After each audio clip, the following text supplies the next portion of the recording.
Hello everyone, good morning সবাইকে। তো আজকে সকালটা শুরু করেছিলাম 1 কাপ মশলা চা দিয়ে।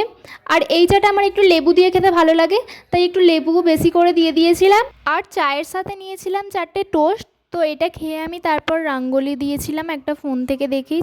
তো আজকে খুব ভালো করে রোদ বেরিয়েছিল বলে শুকনো লঙ্কা আর হলুদ গুঁড়োগুলো একটু রোদে দিয়েছিলাম। তারপর আমি রান্না করতে বসে গিয়েছিলাম। আর আজকে রান্না করেছিলাম আলু দিয়ে আর ডিম দিয়ে তরকারি। আর এই তরকারিটা বানালে এর সাথে আর কিছু বানাতে হয় না, শুধু এই তরকারি দিয়েই খাওয়া হয়ে যায়। আর দেখো আমার তরকারি রেডি। প্রত্যেক দিনের মতো আজকেও আমি একা একাই খেয়ে নিয়েছিলাম। তারপর ওর জন্য ওয়েট করছিলাম। আর ও আজকে কোম্পানি থেকে আমার জন্য একটা ডিমের প্যাটিস নিয়ে এসেছিলো। আর দুজন মিলে এটাই খেয়ে নিলাম।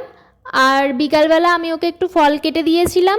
তো তারপর আমরা পাশের একটা দোকানে চলে গিয়েছিলাম, বিস্কুট কেনার ছিল। আর ওখান থেকে একটা পেস্ট্রি খেয়েছিলাম আমরা। আর বিস্কুট কিনে আমরা রুমে চলে এসেছিলাম। তো আজকের দিনটা তো আমরা এইভাবেই মজা করে কাটালাম। দেখা হচ্ছে নেক্সট ভিডিওতে। Bye, thanks for watching.